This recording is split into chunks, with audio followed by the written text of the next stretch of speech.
Good morning students.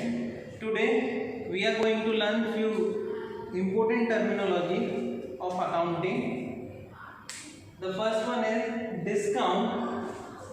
We are very much aware with the word discount when we need to pay less than the real price, less than the actual price. We consider that amount as a discount. Let us try to understand from the viewpoint of accounting what is the meaning of discount. The general meaning for discount is the same in the accounting also. From the total amount of purchase or sale, as per the condition, certain amount is deducted and net amount is paid.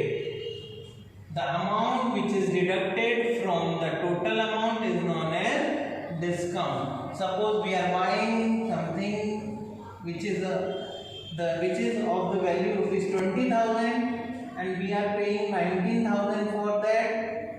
So 1,000 which we don't need to pay is a discount. So from the total amount of purchase or sale, the amount which is deducted and net amount is paid. So that deducted amount is known as discount. These discount also known as sometimes rebate and allowance. Other name you can call it rebate or allowance. You may find somewhere these words also, but most popular word in accounting is discount. Let us try to understand the different type of discount. There are mainly two types: trade discount and cash discount. Trade discount and cash discount. Trade discount, as the word suggests, it is between two traders. Two trader means the two business person. When a manufacturer or the wholesaler gives some discount to the retailer on the printed price, catalog price or MRP, whatever you want to call it. We can call it printed price, we can call it catalog price, or we can also call it MRP. So MRP, whatever discount is given on that discount is called trade discount.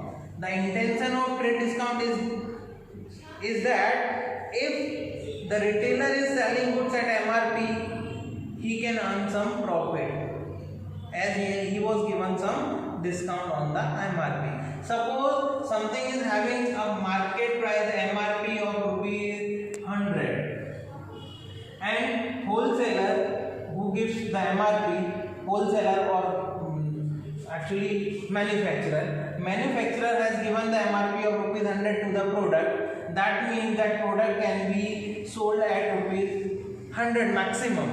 Now if manufacturer is selling this product to the retailer for 100, retailer will also sell it for 100, retailer will get no profit and he will not be interested to do any such trading activity.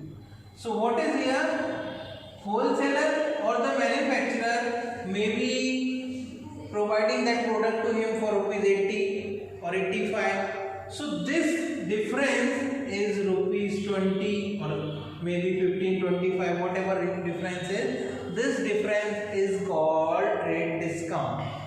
The intention is, even if the retailer is selling goods at MRP, he can make some profit. So trade discount, when manufacturer or wholesaler allows certain discount to retailer on MRP or printed price, which is known as trade discount. One thing to keep in mind here, it is neither expense for manufacturer nor income for retailer. Here manufacturer, this discount is not an expense for manufacturer, right? And nor it is an income for the retailer. So this transaction is not recorded in the books of account. Here the MRP of 100 product of MRP of 100 is sold for rupees 80. So both the person, the retailer in his books and the manufacturer in his books, both of them will record at the price of rupees 80. Okay, so neither it is an expense for manufacturer nor it is an income for the retailer. Trade discount. Another type is cash discount. In this competitive market, to enhance the sale, many times the retailer is selling goods on credit. On credit means the payment is received after few days. So by doing so, sometimes retailers are facing the problem of money, problem of cash, problem of flow of cash, because they are selling goods today and the cash is released from them after a month or a week or a fortnight, maybe more than that sometimes. So what do? Retailers, so that they can get quick amount from the customers, they allow some discount. They give them incentive as a discount to the customer, which attract customer to pay immediately or before the prescribed period, whatever period the credit is decided for. Such discount is called a cash discount, and it is recorded in the books of account. What can be the meaning in writing? To receive quick collection of credit sales from customer, certain fixed percentage are allowed at incentive discount, which is known as cash discount. So what is cash discount? It is one kind of factor of attraction. For what? Factor of attraction to pay immediately or within prescribed limit or before that. That seller is selling with some conditions that the price of the particular product is so and so, and if it is the payment is done within 10 days, 5% CD cash discount will be allowed. What is this? This is the attraction. This 5% is the attraction for the customer to pay amount within 10 days. Right? So here to those customers who can pay immediately or within that 10 days, they will be trying to get advantage of 5%. On the other side, that retailer or that seller will be getting that cash in time or before that, so that he can continue with the business and he can re-involve that cash in his routine activities. Right? Cash discount is recorded in books of account. Trade discount we have seen, it is not recorded in books of account, but if there is any cash discount, it will be recorded in books of account. Now, as it can be recorded, it can be classified in two parts: discount received and discount allowed. Discount received, you can understand why. When do we receive discount? When we buy something. You are buying something and you need to pay less for it while paying cash. So whatever discount you receive, it is a discount received, and it is known as income for the business. And discount allowed, when we sell something and we allow customer certain amount as a discount or certain percentage as a discount on the particular price, that is a discount allowed. It is an expense. So discount received is associated with purchase and discount allowed is associated with sales. So this was all about discount. From the total amount of purchase or sale, as per condition, certain amount is deducted, and that certain deducted amount is called discount. It can be of two types: trade discount and cash discount. Trade discount is given by wholesaler or manufacturer to the trader or to the retailer. Right? The intention that if retailer is selling goods at MRP, then also he would earn something from it. And the cash discount, main intention is to attract customer to pay immediately or within the prescribed limit, so that the flow of cash can be maintained in the business. Let's move to the another terminology: debit and credit. Debit and credit. Many times you might have heard about those two words, debit and credit, especially when you are reading your messages from bank that this much amount is debited to you from your account, so this much amount is credited to your account. Let us try to understand from the viewpoint of accounting transactions and accounting in business. Debit and credit. it is like each and every, we are going to learn here double entry system. The whole account we are going to learn, it is based on double entry system. What is double entry system?